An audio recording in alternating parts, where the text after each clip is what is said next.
And we're live on Facebook. All right, so let me do this new intro, and then we'll get going, and then some people will join. Sounds good. Today is June 1st, 2020, and my name is Jeffrey Cobelli. These are the only two things I know for certain. The rest of life is simply complicated. And here to discuss how simply complicated comedy is Frank Favia, who I'm honored to share time and space with. So welcome to Simply Complicated, Frank Favia. Thanks, man. Very serious intro Very for serious. a comedy thing. I like it, though. Sincere. Yeah, this one is strictly all about comedy. This would be a great, I think, thing to listen to if you were a new comic. If you thought you're like, if this is especially good for if you're that, because you had it happen to you. People are like, you should do stand up because you're funny in the living room, right? Or you tell stories. Right. So there's a lot of people that hear that. I know there's a lot of people out there that think they're funny. Some of them aren't, but some of them, like, you hear it.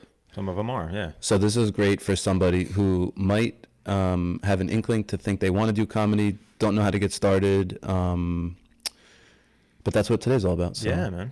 Yeah. That sounds good. Yeah, kind of learn how to take the raw materials, so to speak, and then take it, to the stage and all like the work that goes in. So happy to talk about that. Yeah, you're really good in one way, because there's different paths, obviously, to get anywhere.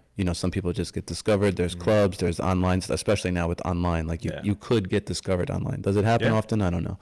But I think you're a really good person who has who's gone from starting 25? Is that when you think you first actually? Oh no, I was 29, so I'm 8 years in. So yeah, I'm 37 now. So. And how long? So real quick. So just background stuff. I'm gonna try to. I remember you. So I have a unique advantage with you in that I've known you for like 30 years. Yeah. You definitely always were funny in high school, like always, cracking jokes. But I can even remember you really being into like Jerky Boys albums, like stuff like prank calls, like you made prank calls. So you were like kind of doing, but you were performing before, you know what I'm saying? Like, so you had that in you, I think. I just think it was always fun for me to because obviously my number one thing is to make people laugh. But also number two, I love like confusing people. So that was what's great about like prank calls. Like no one's expecting that, Obviously influenced by the Jerky Boys, but just like calling people and just like, ridiculous stuff, at a party with a couple of friends. I used to love doing that stuff. But you were also very good at it. Like if there was a room full of people, like not that you did it all the time because it's pressure. Right. But like if me, you, Chris, like some people were in a room, like you were obviously the one that was on the phone. Nobody else was.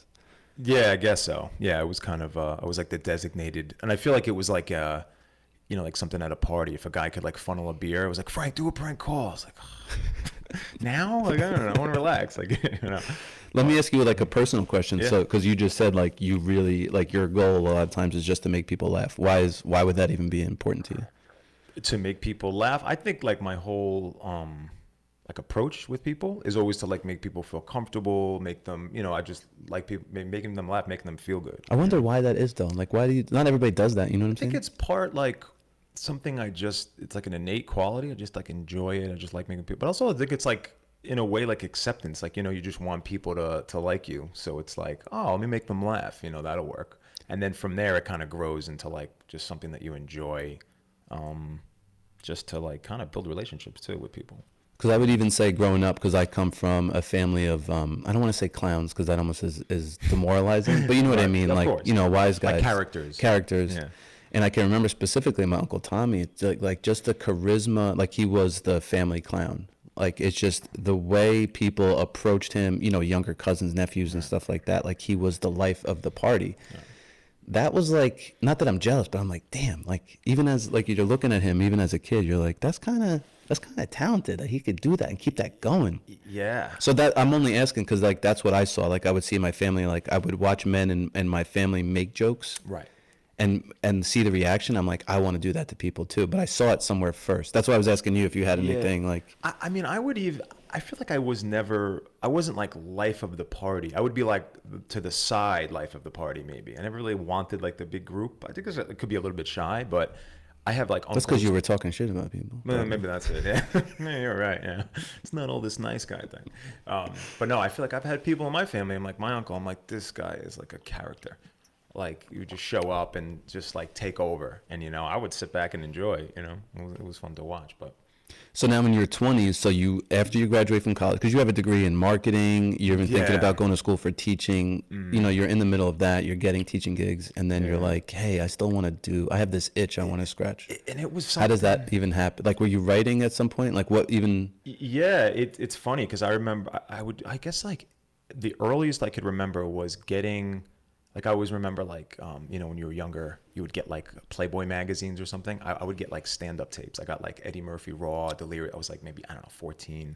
You're And talking about cassette tapes, like audio, no, or VHS. VHS, Yeah, VHS from Video Box Office. Remember them? I used to get Hollywood Video. Hollywood Video. That was the other one. So I would like watch those, and something just drew me to it. I just thought it was great, and one thing I regret. I'm obviously glad I did stand up at one point, but I wanted to do it earlier, but I just needed to like grow the courage. So I feel like I had this plan for years. So did you also not know how to get started? Was some of it like, what do I even do? Like, I want to do. What do I even do? That was part of it. Yeah, that was more fear, but also like, what's step one? You know, Especially like, if you're not in a major city. right. You're in a We're suburb, so it's like, upstate. where do I go to a club up in Westchester, New York? You know? Exactly. And what do? Do you walk in? Do you So what ended up happening was well, what was your question earlier? I don't want to skip over.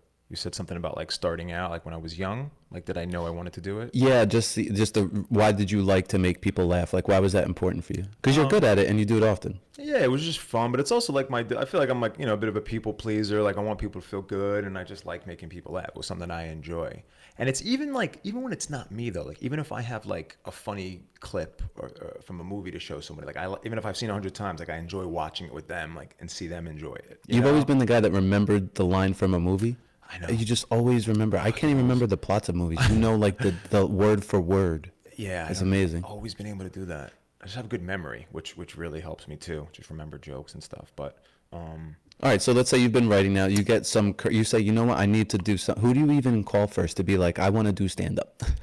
I know that's Google? so yeah, that's basically what I did because it basically, let's just figure it was 10 years of me talking a bunch of trash how I'm going to do it. My friend's like, you're not going to do it. You know what I mean? Like I was saying this forever. And then when I finally got serious about I'm going to do it. I forget how, but I found a website. It was called badslava.com. I don't know if they're still active. Wow, yeah, I remember that. They might still be. And it just had open mics, city, Westchester, most of them were in the city. And I think I just picked one that like, seemed like a good time, good day, like location. And I just went and did it. And I believe you were there. Oh, was that the one that I went to? That was in forgot. Times Square. That was, yeah. Yeah, that was, It didn't even look like a club. They just found like an empty room. yeah, I don't even remember what the heck it was. It was, that was the one that you videoed, right? Yeah. Yes, that's right. So funny story about that. So my first open mic ever, I mean, it went, it was not good. I was just so excited for you to do it. And I'm also thinking like, hey, I might want to do stand up in my life. Let me just watch what this guy does. Right. Let me let him kind of work out some of the kinks, right? Yeah, no, it's not a bad plan. So I think the first time was I got a nosebleed right before. Was it the first show or the first open mic? I think, yeah. So I think it was that was Because you had done an open mic. You had done something before that. And then I saw you do your first open mic. You had something before that, I thought. Or was that the first one? that was my first Gerber's one. watching. What's up, Gerber? Oh, nice. What's up, Gerber? That was my first one ever, I believe. And I was so nervous beforehand. I got a nosebleed for like a half hour in the bathroom. I was just like, oh, this is a disaster. Do you remember the first jokes that you did?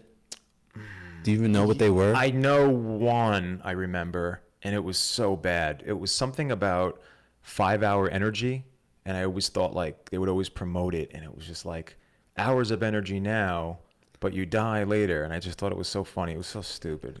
Like now that I look back, I'm like, what was I didn't, but that's the thing. So I didn't know what to do. So I did a few of these open mics in the city, and I would meet a few people. Comics at those open mics, my experience when I first started, weren't too warm. They kind of would just like do their own thing, and that was it.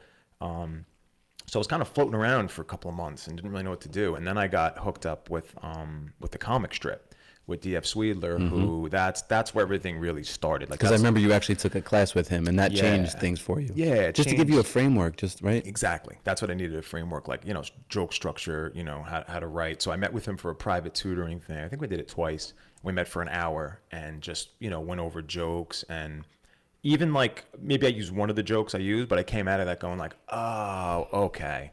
there's got to be a premise, there's got to be a punch, it's got to be tight, so that's where I learned, really how to do the, like the art of comedy, like how to do the writing. The writing was what I was obviously lacking.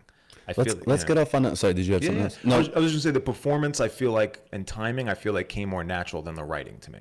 Like I feel like I had like a natural delivery and like stage presence, but the writing needed the most work. So I want to talk. I just want to get on a little sidebar about DF for a while because love Sweetler. I know he's basic. Would you say does he run the comic strip? Well, he manages the new talent show on Saturdays, the open mic, and he performs as well. Like he'll perform there on a few nights a week himself, like on the pro show. So because this is what I would say, because I'm doing this myself. I'm not like just trying to just give somebody a plug, but especially with what's going on now and not being able to even have a comedy show, not being able to get in front of people. I would I'm excited about scheduling some time with DF. Yeah. And happily paying him because DF, he has a strong background, especially in writing for comedy. Yeah. So if there's a situation that's best to like, hey, I just want to run, even if it's a premise, it's not like you need to have a full joke. No, you could just talk about your life, I think, with him, and he'll help you find the funny or what could be funny. Yeah. And it was great with him was, in the beginning, I didn't really know him. We getting to know him, and he would give me, if he would like criticize a joke, that meant that he liked it and it was worth fixing. He'd be like, that one joke, why do you do it like that? And I'm like, my first thought was like, whoa, whoa, whoa. And he's like, but in his terms, that's like, no, that's a good joke, but you need to fix that. And I'm like, oh, okay, that's what he means. If he doesn't say anything, that means he's just like, I think the biggest thing, once you're in front of somebody like DF, or even if you're at the open mics that we go to on those Tuesdays where it's, only comedians and it's 15 of them, it's gonna, like, a lot of this process is awkward. Yeah, very It's awkward. gonna feel uncomfortable the whole time, and it doesn't mean that even you're not good, right, or that thing's not good. It's just like that's what's hard about a comedy process is it's not funny from day one. Right. Like if you were to rewrite your 5-hour energy, even now, just saying, you know what, I just want to see, because now you have almost 10 years under your belt. Yeah. You could probably write that joke and somehow find the funny that you were trying to find that you couldn't find 10 years ago. Yeah. Make it a little bit better. And it's funny because there's things I've gone back in my notes sometimes when I'm looking for new material. I'm like, let me look at some old stuff, because the ideas could have been good, but maybe the writing just was crap, Because we even floated like the 5-hour energy. We used to joke as when it first came out, being like, so if we drank half, is that just like 2.5 hours? Yeah. Like we always played with that. Right, exactly. Yeah, it was just something that was like that we saw, like commercials or whatever it was. But yeah. So I guess talk about being like a startup comic. When you go in, I'm sort of sticking on DF, but when you have something that you think might be funny, what would be the thing that he helps out with the most? I think he really just structuring the joke, number one, and then also like he's just really, really good at like finding out, like sometimes my joke was like kind of all over the place. He's like, what's the point? Like, what are you, like almost like if you're writing a paper, like what are you trying to do here? Like, he likes short. Yeah. He likes condensed. Yeah. Like, and he would say sometimes, I'd show him a joke, and maybe if it's handwritten, and he would be like, oh, like, why do you have that line? Like, you don't need those 2 lines. And now the joke is 10 seconds shorter, and it makes all the world of a difference. So he was so helpful with that.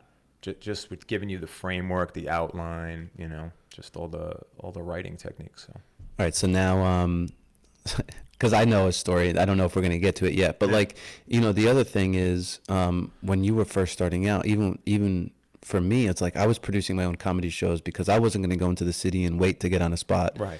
You were finding stuff like randomly. Like we were upstate in Poughkeepsie and like a hotel. Yeah. It's like you just take different gigs like that. You could be in the back room of a restaurant. Oh, yeah.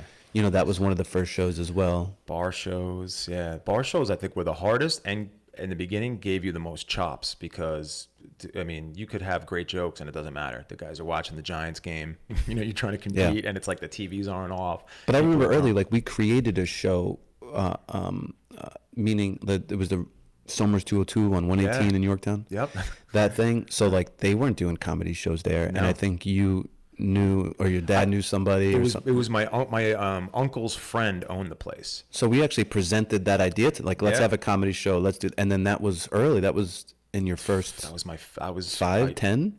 No, I mean, I was a year in at that point. Oh, you were. It was a year. When I look back, I'm like, I had no business on some of those shows because like we had like some features and headliners coming in. Got The headliner was pros. great that night. Yeah. Man, I can't remember. One of them was Bob DeBono. It was great. Bob DeBono. That's great. yes. There was another guy too. I think it was Johnny Lampert. Really funny. Oh, I don't remember. I just remember Ivorone on there too. And Ivorone was on. You had two there. Yeah, we did. That's right. And then Ivorone was on there, I think, after Bob, or maybe he was on with Bob. And then that's when me and John Ivorone became friends. Like we kind of like, because he kind of looked at it, he's like, oh, this is a new guy. He came up. Ivorone actually put me in touch with the comic strip.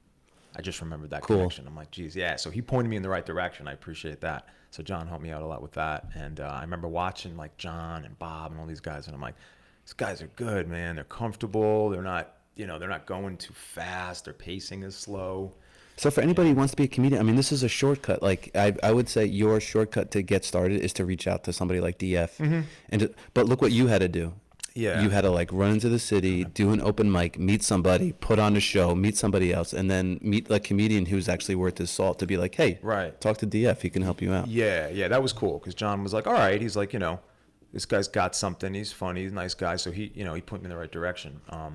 But yeah, if you're starting out, that's the first thing I would suggest. Go to an open mic. Like I would recommend the comic strip. I'm a little biased, but just to go get around comics, talk to people, exchange emails, whatever, and then just start out that way. Because on your own, you're gonna feel like a lone wolf out there. You're not gonna feel like I felt like I belonged to something at the comic strip. And then once I started doing DF shows, the Saturday shows at 5. There was real audiences and you got a good gauge on your material. And that's how you'd be like, oh, okay. So now I could just build, instead of just doing open mics, I have live audiences. Yeah. You don't want audiences of comedians all the time. It's tough. Yeah. Because they're thinking about their stuff. I don't blame them. They're also so honest. And they're so honest too. And they know what you're trying to do. Like you got to, you're not going to get away with anything. Yeah.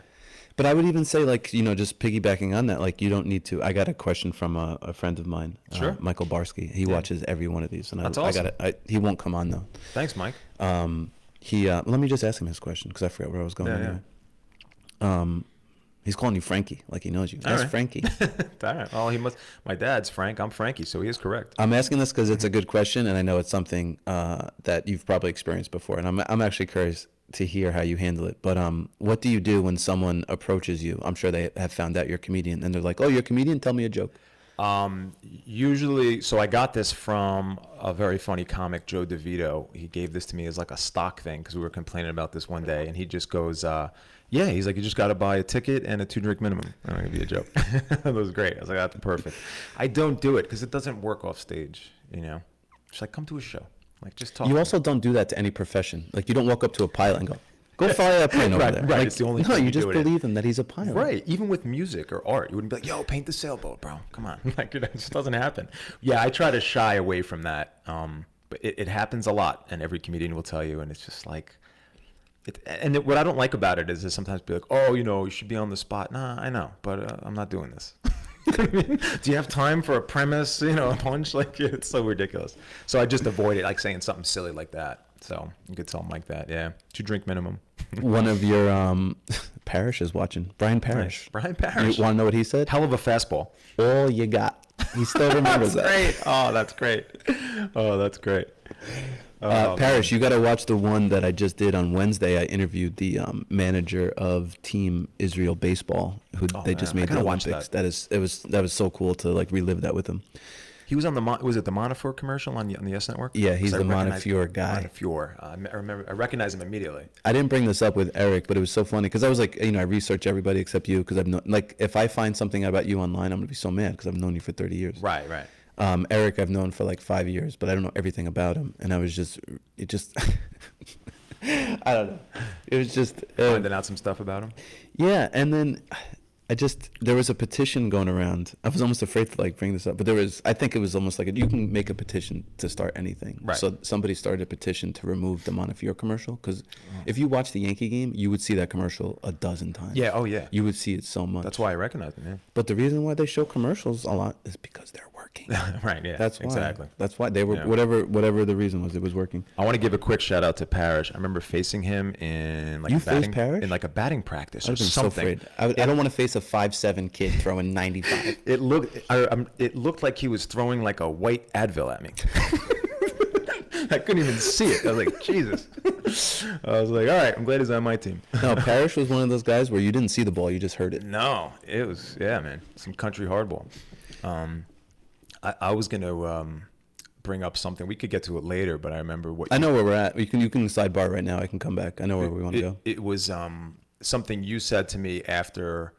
Is this a baseball story? No. This is back to comedy. Oh, this is comedy. Sorry, Parrish, we're done. Keep watching. Sorry, man. It was after like my probably third show in Connecticut, and you had come. Yes, that's the one. That's what I wanted to talk about. Oh, are we ready? Yeah. No, this is. Yeah, I was ready for this. So it was like my third show, and the guy said, we got big crowds, and I'm like, all right, whatever. And I walk in, and it was like, that's not Bananas? No, that was it was I'll remember the name of it was in Stratford, Connecticut, and it was give me 3 seconds, I'll remember it. It's a comedy club. I thought it started with a B.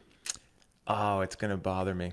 So this is what's so interesting. While Frank tries to remember that name, I just want to set up this place. So like, you might think like, oh, I have a comedy show, and you might think like I don't know what people think of what comedians experience or where they get booked. But this person said that this was a comedy club, which technically it was, but it was in like a banquet room of the hotel. And when you walk in, like you would go to the hotel and there's not like a sign up that says this tonight. No. It was just kind of like a facade. They just use a room for the night, put on a comedy show. It's a great idea. Yeah. But when you're first into it, you're like, this is it? Yeah. This is like a little sketchy. It feels, I'm not sure. Am I getting paid for this? It was. Who do I check in with? It was one of those There's no mic check. Like, it's just stuff. I just want to set some of like the scenario up. The guy's name is Brad Axelrod, Treehouse Comedy. That's what it is. So it's a comedy. Sometimes not a comedy club. It's just it'll be like a room that they use for their shows. But I don't know if you remember this. There was like a bar on the other side. Yeah. So you could kind of hear like the lobby. It was almost like, when you first walked in. Yeah, you could hear like whatever talking. And I know you'll call me out on this. You remember? Like I was nervous as hell, but I think I was like drinking more, and I was with like a new girlfriend, and I was like so loose, and it was just not good. Well, here's what it was sort of like. This is because I saw it. I saw it before the show. It was, I know that you just had a good performance the previous show or the show before. Like you just had a solid set. Like you were feeling good about yourself. Yeah. So. And then you walk into this one, and it was sort of like, you just see you were just too. You thought you had it, I think. Yeah, and it was weird because like a false sense of confidence from somewhere, right? Yeah, I'm not trying to talk bad about you. No, that's 100% what was happening. But I wasn't. It was weird because I wasn't fully confident. I wasn't like I got this. I was nervous, but I was like, oh, the last one was all right. So but this was another animal. But you were like wedged in between because it was amateur night. So I think they had two professional comedians, and then they were wedged in between, like putting in amateurs. Yep, exactly. And then this is where the story gets fun. So I think I had to bring, this was a turning point, so it was good. So I think you had to bring 8 people. So I brought 8 of you guys, and I'm really sorry that you guys had to see that. No, I am so glad I was there. So I'm about to go up. I didn't pay enough that night, Frank. Oh my God. I would have paid more. So I'm about to go up, and they're like, oh, there's one more guy before you. And the guy who goes up is a paraplegic. He's in a wheelchair. He's wheeled up onto the stage. And he probably had I would say like a 15-minute set. And the first half of his set, he did like all paraplegic jokes. So let me just say, like amateurs kind of they held their own. The professional comics were good. Like the room was in a good mood. And now you see, and I have to almost put a disclaimer, like in no way are we making fun of paraplegic, but the mood of the room, once you see a wheelchair being motorized up to the front, the mood of the room changed. So now it dropped. Right. But he started out so strong. His first couple of jokes killed. So funny. The room was like, what he did was just smart as a comedian, even in his situation, was he was self-deprecating. Right. And everybody was thinking that. He touched on it, and now he was on their side. Yeah. But then his set was what?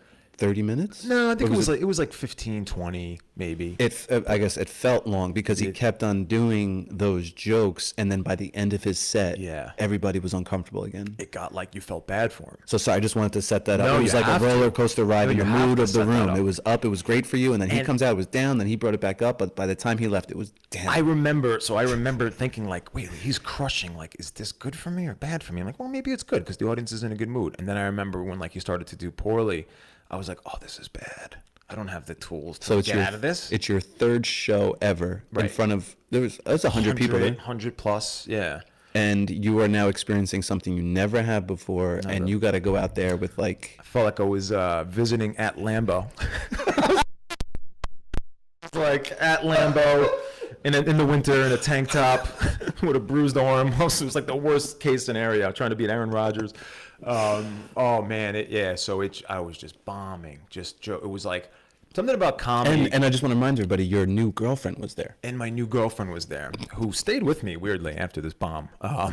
So it was like, I remember like strike one, first joke doesn't work. Strike two, and now you're just like, oh no. Like I started, so I actually have a gland of sweat that'll come down when I'm bombing. To this day, it'll happen. It just comes right down, and I just watch it, and I'm just like, ah. So I just dropped out my nose. This is so bad, and it was just.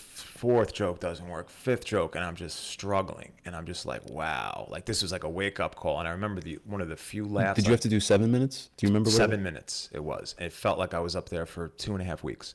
Honestly, that's what that felt like. It felt like I was up there most of my life. That's what it felt like. I was just like, oh my god, this is so bad. I remember like you guys were like stage left. I think you guys were like kind of right in the front, right by the door. Right by so you guys could leave.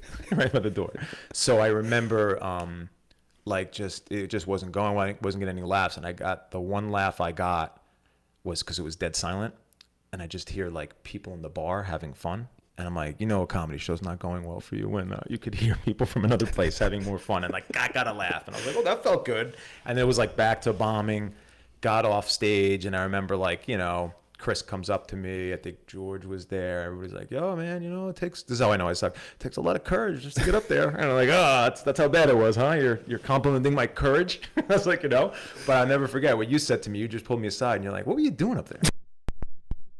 But it wasn't like, I didn't take it the wrong way. Like, it was like, your tone was like, you're a funny guy. Like, what the hell happened? That's what it was. Yeah, that's what it was. I didn't take any offense. So whatever happened, ended up driving home with my girlfriend at the time. And I remember her being like, trying to be supportive, like, oh, it wasn't that bad. And in my head, I'm like, it was terrible. Like, what are you talking about? So after that day, it was a wake up call because I was like, okay, I'm not ready yet. I should also preface that this was before any of the comic strip 5 o'clock shows. Gotcha. So so from you there, were still wheeling on your own. Yeah, basically. I was doing on my own, and then I think I started going to the mics, doing the writing groups. Which is amazing. You even got that far. To get up to 7 minutes just strictly on your own is still impressive, man. Yeah. I mean, I guess it is, right? Just to kind of come up with ideas. But, they're all just like loose ideas. But then after that, I got like serious throughout all those jokes and kind of started from scratch. So that was a good wake up call. I was going to say, was that probably the worst experience? See, it's weird because it turns out to be some of the most helpful experience. Some of the most helpful. That one stands out because it almost seemed like that was a movie of like a bad thing. Like you couldn't have drew it up any worse. It was perfect. It was perfectly horrible. Perfectly horrible. I was intimidated by the amount of people. I remember that being like, oh my God, like I've done mics with 10 people, this is 100, 120. So. Well, because I think, when you go up, first of all, the things that I worry about before I go up on stage is I always forget everything I'm about to say right before it happens. Great. You always tell me that. That's terrifying. And then once I grab the mic, everything comes back. It's kind of weird. The other thing I lightly worry about is just that guy. What do you like, a heckler? In the audience, yeah. Just whether he's a heckler, just that guy who's like not paying attention. He's on his phone. He's like talking to the person next to them. Never would I worry about following an act like you did. I just, that's like right. You, as prepared as you can ever be. Like that's a one-time thing. No, that was one of those good fails because I was like, okay, next time I'm going over my set 3 times before. I'm not doing any of those jokes. So then sort of fast forward the rest of it because not that it like takes off in that sense, but but at some point, so you do some open mics, you're writing on your own, then you find a class, you take that, and it sort of allows you to feel more confident, at least in your writing, which then transfers onto stage, and now you're just doing more shows. Like what happens now? Like you have some material, you feel confident in spreading. Are you just talking to other comics and they put you on a show? And that is almost networking. Like you're just in a circuit. 100%. That's exactly like what ended up happening. You go to the comic strip, you get, DF would tell you how to write the jokes. Then you do his Saturday show, you're gauging him on a real audience. Then you meet other comics. Mark, Eric, Ron, Sasha, Jason, Scott, all these guys. And now it's like, oh, okay, I got a little like crew. Hey, that one joke was funny that you did about so-and-so. And then you kind of had an idea of like, oh, okay, so maybe I'll stick with that. And then eventually those guys would have like open mics of their own too. Like they would be like, oh, 4 of us are going to get together and just talk jokes. And that, that was a little years later, maybe 2 years in, but that was the most helpful thing I could have done, so. That must be, so it's interesting. So what kind of shows are you doing now then? What would you say? I mean, before this happened, like, because you were busy. Even at one point, it felt like you were in AC a lot. Yeah, it was. I thought you meant like what shows during the quarantine. I'm like, oh, pacing in my kitchen and running jokes by myself. That's what I'm doing. We've been doing some like Zoom calls, not as much as I'd like to, but even that just kind of helps get the juices flowing. Like just talking to a buddy, if it's 3-4 guys talking to you, like just get it going. Right before, there was some momentum happening, man. I was starting to get more work. I was starting to be, get some feature work, which is, like before the headliner, if people don't know, they're listening. So that's a nice spot. You get about 20, 25 minutes. And I was, at AC, Fairfield Comedy Club, Philly Comedy Club. And it was starting to go well. And then let me go back and then I'll catch up real quick. It's just a quick thing. So Sure. when you're first starting you're in that like amateur world, are you just thinking, or most of the thought was you need 7 minutes to go someplace, like in the beginning? Yeah. Because you're only going to be a guest most of the time, so you need 7, 5. Even? Yeah, I always wanted to have 10 just so knew I would be good wherever. Because think about it, if you're starting out new and someone's like, oh, I'm doing 7, like, oh no, you're doing 10. That's a big deal. So just because I want to break this down. This is again for anybody who's thinking about doing comedy, especially when things loosen up again. Is a typical comedy show, not the ones in the city where there's like maybe there could be 20 comics who are doing 5 minutes each, but your typical comedy show, at least the ones we produce. But it seems like we try to copy 4 or 5 comics tops. It's an hour and a half, 2 hours. The most 2 hours is still on the longer end for a show. But what's going to happen is the first guy up is usually the guest. And that's what I'm saying. Like when you're first starting out, you're going to get a guest spot. You're not going to be the headliner. You're not going to be the feature guest. So I would say for you to even get on a guest spot, you better have at least 5 minutes. That's probably the shortest end of like the shortest amount somebody would book you on a show for. Up to 10 minutes I think that's long for a guest spot. That's long for a guest spot. I feel like 7's the number. Seven seems to be the number. It's a nice number. So then you're kind of working up, right? So you're on guest, and then it's almost like a self-promotion every time. It's like, okay, this show I'm featuring on, and now you always want to feature on a show, right? Yeah. And a feature might have to do 15 minutes. Yeah, anywhere from 15 to 25, And then your next promotion is your headlining. Yeah, that's, And that means you're the last guy on the the show. gabagol. You're the gabagol. For non-Italians, that's the good stuff. Yeah. But that takes a while to get to that. For a while, you're just in like that guest spot. It might be 2 years where you're just really just working on your material. But you know what it was? I always had. I feel like I had a good attitude about it. I was never like, when am I going to get this? Right. Yeah. I was always like, I want to get better. I want to get more time, and I just want to network, and then get comfortable doing this. And along the way, things started to happen. Like, oh, we want you to host this show. And you're like, oh, great. That'd be awesome. And then that's a whole nother animal, hosting. That is just like its own thing. The first time I hosted, I was probably like my second or third year. And then the guy was like, DF, he was like, yeah, you can't do any material. And I'm like, oh, that's all I got. What am I supposed to do? A magic show? Juggle?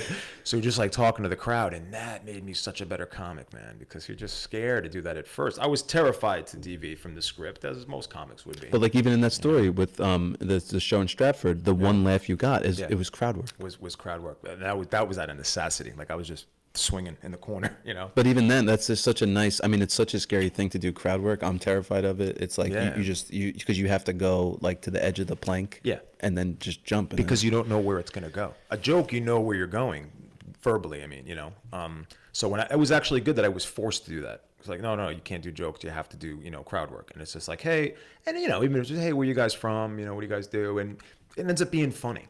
Because I remember the first or second show I was hosting, I asked a couple where they were from, and they like both looked at each other, and I came up with this line that I've used a few times. I'm like, yeah, when you guys get like your mail, there's like letters. That's where you guys live. I was like, do you guys not trust me? And then it became like, oh, okay.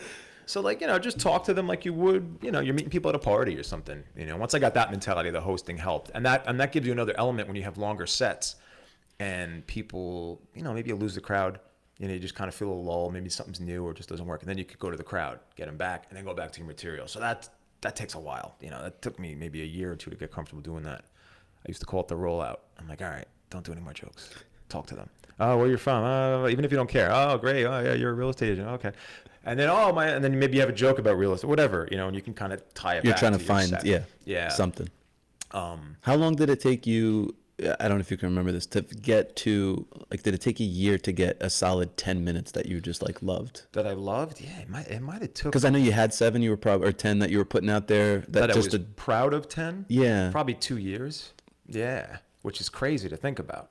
Like if you were doing something that you didn't love, and it's like, all right, you're gonna do this for 2 years, and then you're gonna have 10 minutes. And you're like, really? But like you love doing it, so you don't care. But I would say 2 years, and I was like, okay, this is this will work. And then you kind of have your 10 minute set, and now you're like, all right, when I have a guest spot, now I could remove 3 minutes. And, now you feel like you don't have to throw the kitchen sink at the set. So that's where you get a little more comfortable. Just build the material, but.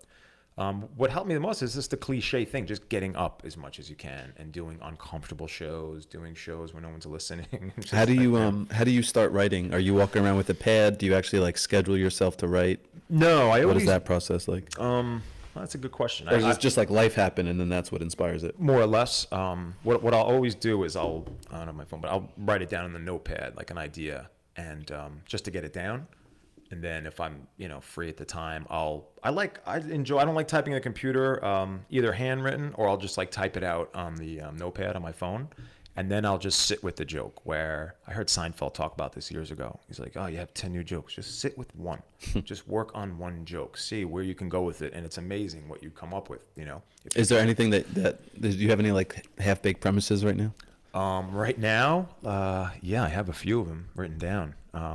No, because like the simplest one, like for me, like the thing that I'm working on, I'm buying you time right now, is just as a premise, because I don't have it yet, because it's just so funny as a premise, and it's that my stepson wants to be a ninja, but he also has asthma. I think you told me this. So it's not even a joke yet, right? But the premise itself is funny. So sometimes if you're like, oh, I think something is fun. Sometimes it just could be as simple as that. Like that's what I'm working on right now. I will sit with that over and over and over again and write out different ways to go with that, and then keep bouncing it off maybe in conversation, and then see like where the funny is. I think that's really funny, and especially when that gives you such confidence when you have a premise. Let's say you did that. I've watched you did that joke once on stage, because I've heard it. I think it's really they just funny. know the way I've done it now. They know the ending, because I talk about basically how we give him. I don't mind talking about this joke because it's kind of funny, because it's kind of real, but I just don't like the ending now. So it's he wants to be a ninja, but he has asthma. So like I have a conversation with my wife, and I'm like, listen, it's kind of messed up that we're giving this kid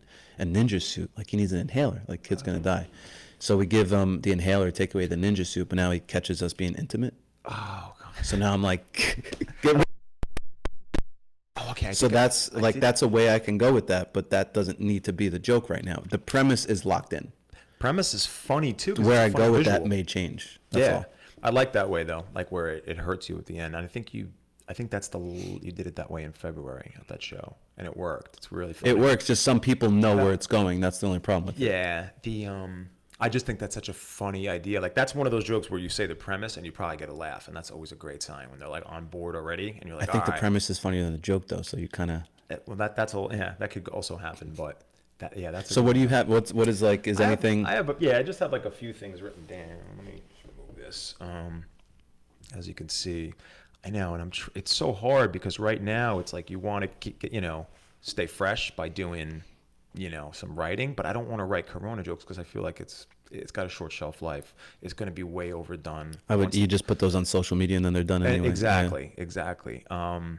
So I had maybe that's the ones you do from home. You just do your Corona jokes from home. Maybe. Yeah, it's not gonna be timeless. Like exactly, like something like I was thinking the other day. So my day job, which I won't talk about because we're talking about comedy, but like they would have a for remote learning, for like the remote distance working, they would have us like sign in the morning, but like they would like ask us a question. Like it was really weird, like to like prove that we're awake, I guess. So it was like by 8:30 I answered this question. Dude, I swear. It's like a Netflix. Are you still watching? Yeah, like that sort of thing. Old jokes. Yeah. So it was like, what is your favorite animal? So I was like, a goat, and just go back to sleep. It's a goat. Okay, you happy?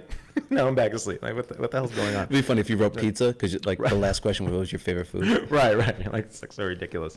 So yeah, something that I have. Let's say a half-baked idea, you say. Oh, so I have this this situation. It was a couple of years back with a girl who I was dating, and it was like a short time we were dating. It was like 3 months. We were both really into each other, and she was gonna move to take a job promotion, and it was like a big promotion, like she had to do it, and I felt like I couldn't really like chime in too much, like I want you to stay, like I just feel like we just started dating, you know. But I feel like there was like mutual, like she was kind of feeling out how I thought about it. Long story short, she ended up it almost seemed like one of those romantic comedies where she was actually gonna leave to go to the airport. And I feel like it was, you know, that scene in every romantic comedy when it's always raining, he like drives to the airport, stop, and like they fall in love. So Trips over luggage, it falls out. Right. Somebody screams. And you're in love. And, and then it ends, the credits roll. So I had that, literally had that situation. And I remember like a friend of mine, a female friend, was like, you got to make like a grand gesture if you want her to stay. You can't just like stand pat and be like, well, you know, it's better for you. So it literally was like the day she was leaving, I'm like, I could like drive to LaGuardia right now. And like, this is like this is a true sincere thought. Like, and maybe like stop her.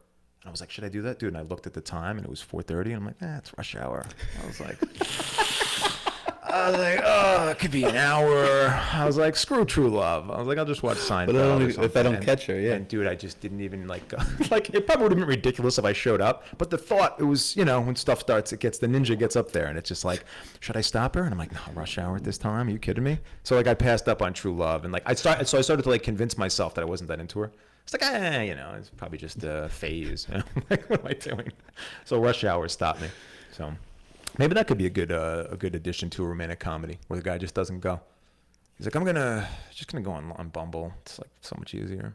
Well, so that could be the twist, right? So like that movie ends and he has the same thought as you, doesn't go, and then like he goes and checks his mail and he falls in love with the postwoman. Right. Like it could work out anyway. Something else. Yeah. Yeah, there was one, what was 500 Days of Summer, quick thing on a romantic comedy. I was kind of in a way, I liked the ending at first, because I was like, oh wow, it didn't work out. It's like realistic. Mm-hmm. Then he meets Minka Kelly at the end and I'm like, all right, just at an interview. I'm like, oh, you just met a 10 and she's on board and recognizes you. I was like, come on. But it actually was a good movie, but anyway. What is the biggest, like your worst, I don't know if you have one of these, but like, whether it's the good side or the bad side of it, just like a heckler in the audience. Like, what was your how did you best deal with one? Or what was like just a train wreck where like this guy just took over? I always say guy because I feel like there's never like a woman heckler. It's not often, right? Yeah, once in a while. Yeah, you'll get it. I had a woman, I think you're on this show. I said, the joke was, I said, I don't have faith in marriage. That was the premise. And I said, it's because... so I was like, basically every time I see like an older married couple out in public that seems like really, really happy, I assume it's not their first marriage. And this woman is just like, that's not true. Like she just like yelled it out. So I had like a little back and forth with her. It wasn't bad. But then it turns out you hosted that show and you told me that it was her second marriage. And I was so mad. Oh, like you had done crowd work with her? And I guess like, right? Oh, this is my husband and blah, blah, blah. And you like came up to me right after, but I didn't really handle it that great. Well, no, it's funny because we even had a show. We had a woman who was like miserable. It wasn't either about, there was another comic on stage and she was in the front row and she was miserable and she was like talking back to the comic and she looked so miserable and offended by what he was saying. He was doing stuff. He was talking about Italians and Jewish people and she was Jewish and Italian. Oh. And she actually, I don't know, whatever she took, she was in the show, she was offended. After the show, she went up to the comic and was like, thank you for tonight. I so needed that. Oh. So she gave the reaction like she was completely insulted. But after the show, she was like, that's exactly what I needed. I've been going through a hard time. Huh. And like sometimes you deal with that is like you don't even know. We were talking yesterday about like sometimes when you're like maybe working out something funny, like you got to do it multiple times to multiple people, even if it's not in a club, because your joke, you yourself could be funny. Just that person that you delivered it to. Right. Maybe like, you know, my 8-year-old son is not going to laugh at the same thing as my 74-year-old dad. Right. So I can't just do one-on-one and say, then now it's not funny. Or now it is funny, even the other way. Right. I can't even tell one joke and say, oh, yeah, now that's funny. Yeah. Yeah, that's a tough one. I feel like, I mean, there's been some situation. There wasn't really a heckler, but there was one couple, it was Atlantic City, and it's just people, you know, Atlantic City, people were drunk, people losing money. There was a couple that like was sitting in the front and they were like just talking the whole time. And like that's a heckle also. That's interrupting. It's a live show and you could hear it. So the guy was like really drunk, and throughout the show, like throughout my set, I see him getting more drunk and he's like leaning and he's like whispering into the girl's ear. So he didn't know that I was locked in on him, and all I was doing was just mimicking what he was saying to the girl, to the audience. I was like, "Yo, baby," I was like, "What do you want to do after this?" And like they're laughing, and the guy has no idea. And then he's Was like, that in Briarcliff? No, that was in Because you in did Atlantic that. City. You did that Did I at do that? Briarcliff too. Oh, really? They went up to the buffet table, or they were getting another Oh drink. God, that's right. You were just talking to them, and 100 people knew were in on the joke, except the 2 people at the Except bar. them, that's That was right. so funny. Oh, that's right. I was like, oh, the chicken marsala's gone. Oh, that's right. I forgot about that. That was right before the pandemic, I think. Yeah. But what was funny with that guy was, so I was just talking. I was like, hey, baby, I'll take you to the buffet tomorrow. When you come back, we'll have a romantic night. And then the guy fell asleep on her shoulder. So I just started going. And then the girlfriend started laughing. She's like, babe, wake up. He's talking about it. It was great. They were like pretty cool. They were just drunk. That wasn't like a heckle, but it was just a situation. I just think that's handled. great when the audience is a sport about it, because Yeah. we're obviously trying to make you laugh. I wasn't but being malicious. we might pick on you, but it's not to make you angry. Right. It's just to be a part of it. Like Exact- it's an invitation. Yeah, exactly. And then sometimes you got to watch though, because sometimes you get into the crowd too much, and people like get in their head like, oh, we could like talk now. No, it's just like just talking to this one guy. The last show me and you did, and actually it's That was February, right? That month? March 5th. Oh, that was March 5th. That's right. That was a week before like the lockdown. I March think. 5th we had a show. It was me, you, Regina DeChico, and Tommy O'Regan. Tommy O'Regan, and I'm just always blown away. And I even said it that night. I'm always blown away by Regina. I mean, I don't know how she great. has that much energy all the time. Like All the she is time, not an yeah. act. That's No, Regina basically. That's how she is. She was our headliner that night. She had to do. Did we tell her to do 40? Yeah, 35 I minutes? think she Or am I did. Yeah, I still- think she did 35. Yeah, I think she did about 35. She did 33 and a half minutes of crowd work. Yeah. It was, I mean, I'm just like blown away, because I think as a comedian, if you say, okay, I got to fill about 40 minutes, I'd like to do crowd work. So we were kind of guessing she would do 10 minutes of crowd work and then do like a 30-minute set. Right. I think it's just her. Sometimes when her crowd work is on, she's so funny. And then you get to a point, like a halfway point, how do you go back to material? You almost have to keep going. Right. And I wonder if she would, she's not going to remember that show because she does it all the time. I like to pick the brain apart on that. Like, did you know you were going to do that the whole time? So that's what I give her. It's so the most- impressive. And I love Regina, and I think she's great. And that's what I got out of that. I remember watching. You hosted, right? Yes. And then it was me, and then I was watching Tommy's set. Tommy was doing great. Tommy's awesome. He was killing, and I remember like kind of watching her, and she was just kind of gauging everything. And then when she went up, I think she decided like the room needs crowd work at this point, and she went with it. Because like, me and you they and Tommy don't loved do it. any, really. Yeah, we really didn't do much. I mean, you did some up top because you were hosting. You did a couple minutes, 5 minutes, whatever. And then we weren't. We were just doing It's our like running sets. into a fire. I got in, I got burned, and then I ran out. No, you had a good set. That was your first time hosting too, right?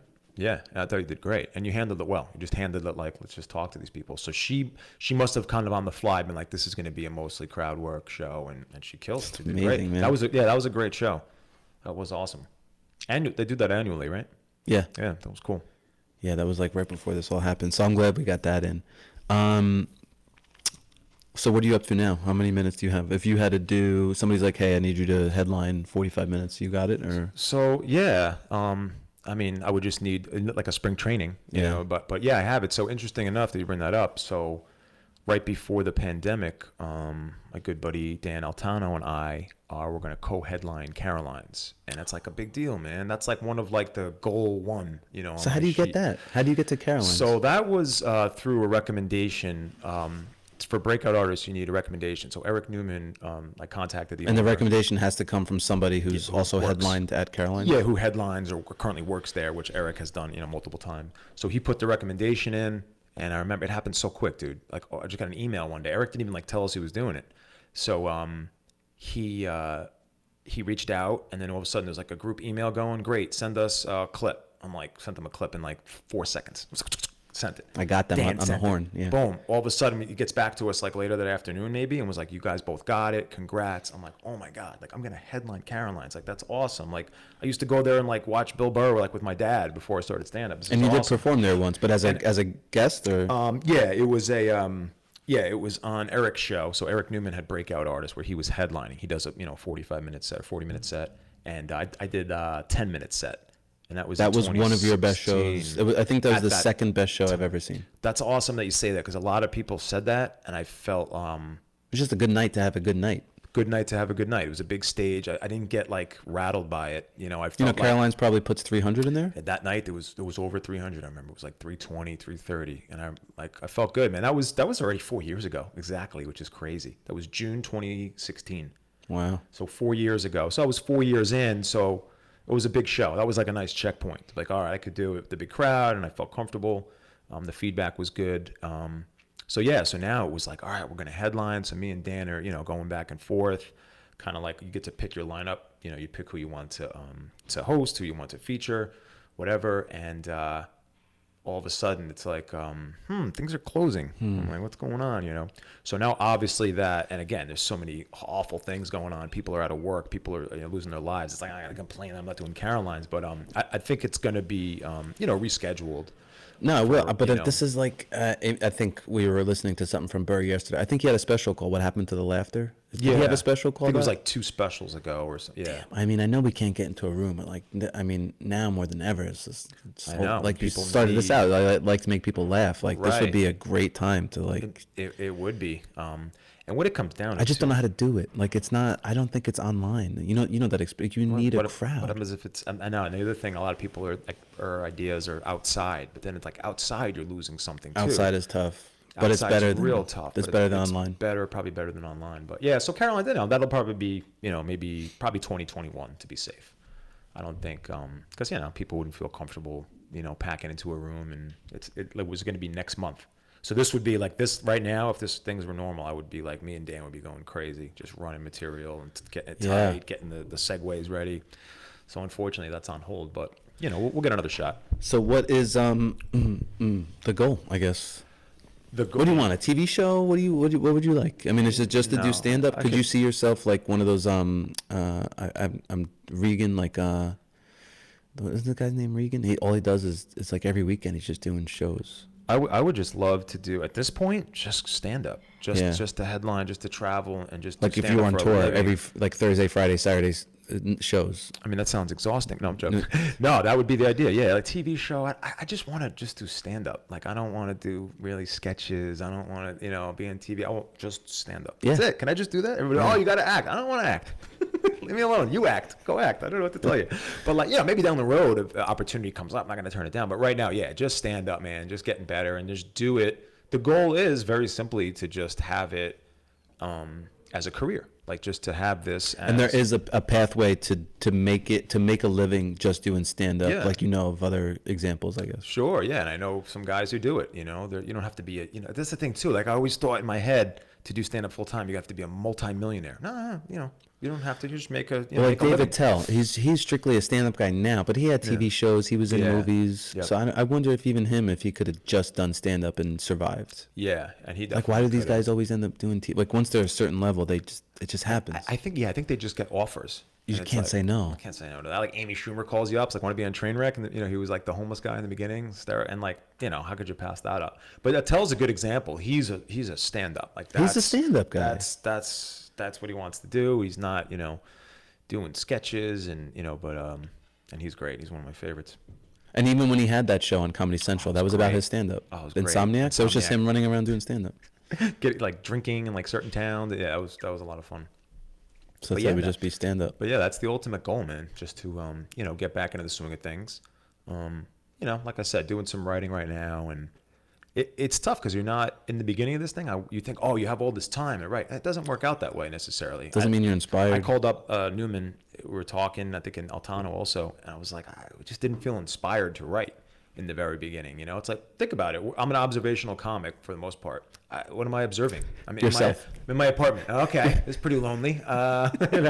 So it's like, what could you really do? But now I'm, starting to feel inspired now, and even just doing a show like this, the juices start going, and you're getting in that mode. So let's imagine everything is normal. Yeah. Just sort of recapping this. Sure.